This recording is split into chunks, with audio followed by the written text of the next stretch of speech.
They say life is 10% what happens and 90% how you react. Well, let me tell you something. The IRS, my doctor, and time all try to end my life this year. But I'm still standing, baby. I'm still here. Let's break down 3 of the biggest things that we tend to freak out about that cause a big commotion in our life and what we can do about it. How can we react and how we can succeed through it. So number 1, the tax man. I've been working for a long time. Never had I really worked 3 jobs before. And along with that, my wife is working 2 jobs that kind of amount to 1. So we were working a lot this year. So big surprise at the end of the year when we got our tax bill. We were doing our taxes like any other year, and every year we would get something back. You know, as the years progress, it would be lower and lower and lower. And as our kids got older and we weren't able to use our kids anymore, it got to the point where we were kind of at even. You know what I mean? But this last year, we made a lot of money, which is a good thing. But something that I wasn't ready for was the tax bill. Tax bill of $7,800 that I had to pay back the IRS. Even saying it just causes me pain. That's a lot of money. So I'm freaking out. I'm all like, oh my God, what am I going to do? I've always gotten money back. I've never had to pay any money out of my pocket. And now for the first time, I have to pay, and it's a horrendous amount, $7,800. First thing was like, oh crap, how am I going to pay this? Dude, I'm going back to Mexico.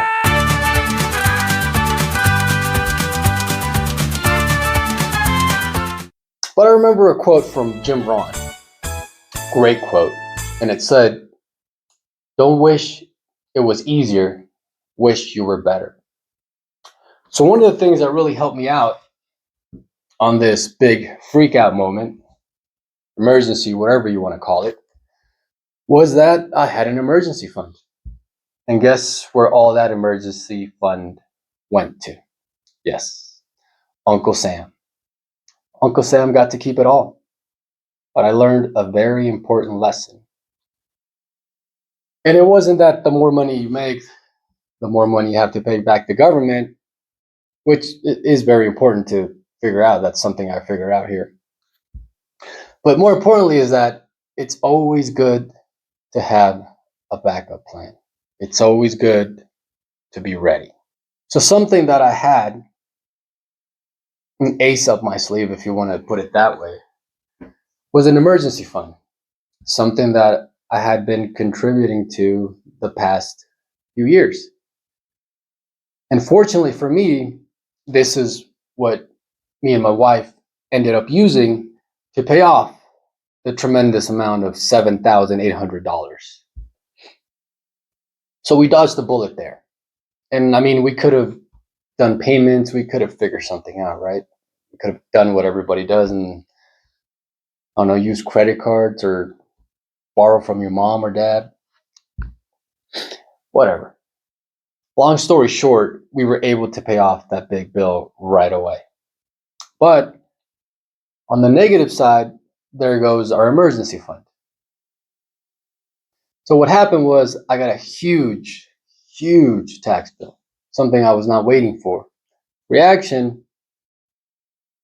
I used what I had, which was my emergency fund. Life is going to throw some things like this at you. And sometimes you're going to be ready for it, and sometimes you're not. And one thing I can share with you guys is that I learned the importance of savings, of having an emergency fund for something like this. I mean, I should have known that this was going to happen. In the back of my mind, I knew I was going to pay some kind of money to the IRS because, yes, I was making more money, but I never expected it to be that amount.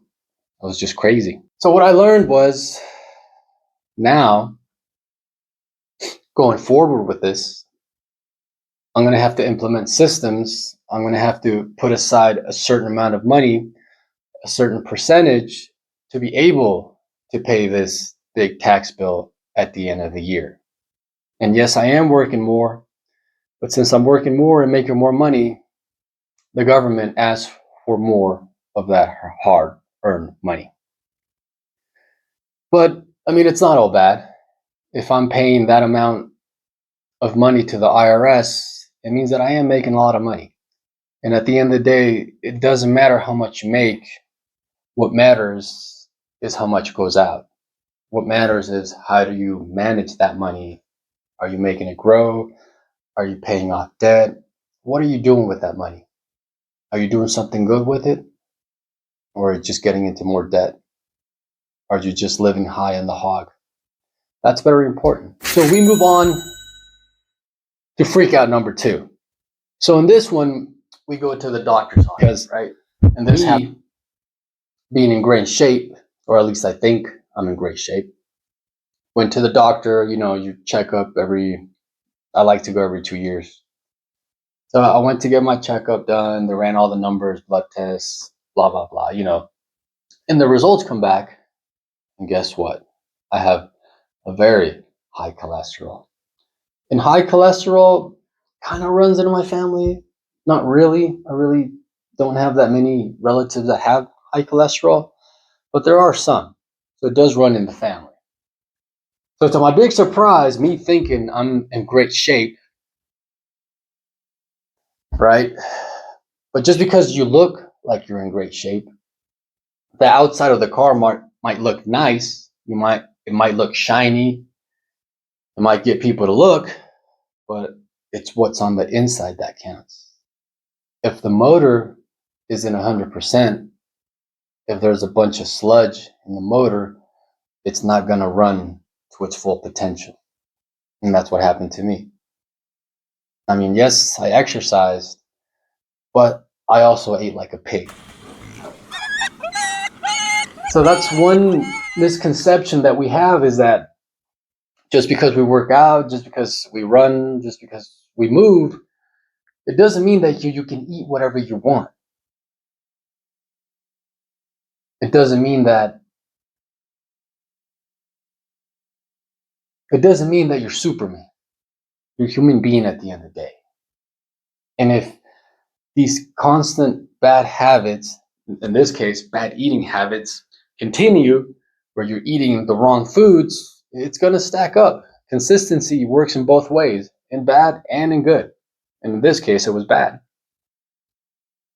So that was definitely an eye-opening moment in my life, because I always thought I was in great shape. And then when this happened, I knew I had to change my diet. I was already putting the hard work. I was already working out. I was already running, doing strength training. I was doing the right things, but I wasn't taking care of the other side of the coin, which is your diet. So the first thing that came into my mind when they told me this, I was like, oh crap. No more tacos. I'm going to have to eat celery sticks for the rest of my life. Ugh. But in all seriousness, I knew what I was doing wrong. At the end of the day, I believe we all know what we're doing wrong. And we all know what it takes to fix it. We just have to do it. I remember this funny quote by Jim Rohn, which says, take care of your body because it's the only place you have to live. And if we look into this, if we take care of our body, you're going to add more years to your life. If you take care of your body, it's less medical bills along the journey. If you take care of your body, you're going to have more energy, more strength to live out the later years. So what happened? High cholesterol. How I reacted? By completely changing my diet and how I eat. And yes, every once in a while, I still eat tacos because I love tacos. I mean, who doesn't, right? But I would say 90 to 95% of my diet is a very clean, healthy diet. And that's something I can definitely talk about later on, or make a video about it. I can definitely share some of the the tips, some of the systems that I use to batch cook all my food. I have a very balanced diet where I eat anything from salmon, um, tilapia, steaks, turkey burgers, chicken, all the good stuff. But that's a story for another video. Let's move on to the next one. Number 3. So, number 3 freak out moment of my life was turning 40 years old. What do people say over the hill? Is that what everybody says? So, for me, it was an eye opening moment because I hit 40 and I realized, shit, I haven't done anything with my life. Yes, I had done a few good things here and there, but overall, I wasn't where I would like to be at this age of my life. So, freak out moment. So, I thought to myself, damn, I'm getting closer to Social Security. Made me think back of this quote that I read in, I believe it was the Complete Cheapskate. It was a book that I read a long time ago. And he was kind of in the same predicament in his 40s. And he said, 40s, being in your 40s is the worst because you're too young for Medicare and you're too old for girls to care. So you're in the top spot. You're like right in the middle. And in my case, I looked back on my life and I saw all the things that I had done. It's like, oh crap, dude, I'm nowhere near where I want to be. I mean, I'm running out of time and I want to be able to retire early. I want to be able to finance a business, to create a business, something that will get me out of a 9 to 5, something that'll get me out of my regular jobs. I was thinking about all the things that I wanted to do in life, and that 40 hit me hard. There's this quote that all of us have heard before. The best time to plant a tree was 20 years ago. The second best time is now. So, freak out moment. I'm 40. I'm old. I'm running out of time. Reaction, I'm at halftime. I'm in the halftime of my life. So there's still time. So thinking back to those moments, my reaction could have been 100 different things. But I chose to stay calm. I chose to see things from a different perspective, and I chose to solve the problems. One thing that we learn here in Ivan versus Time is that we don't panic, we react. We take care of business, we attack the problem, we fix the problem, and whether you succeeded or you didn't, whether you mess up, you didn't mess up, failed, didn't fail, at the end of the day, we learn from all these things. And that's what life's all about. So in conclusion, I just wanted to let you guys know that life is going to happen to you, but don't let life change who you are. Don't let life be the driver in your life. You are the one that controls your life. At the end of the day, you control the decisions that you make in your life. You hold the power. So remember, we don't control a lot of the things that happen in life. We don't control the weather. We don't control insurance going up. We don't control whether we get sick. We really don't have control of a lot of things. But one thing that you do have control over is your attitude and how you react to things. Remember, that is the most important thing.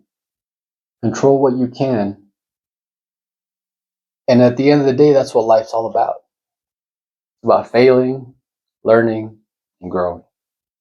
We measure a man by the way he spends two things, time and money.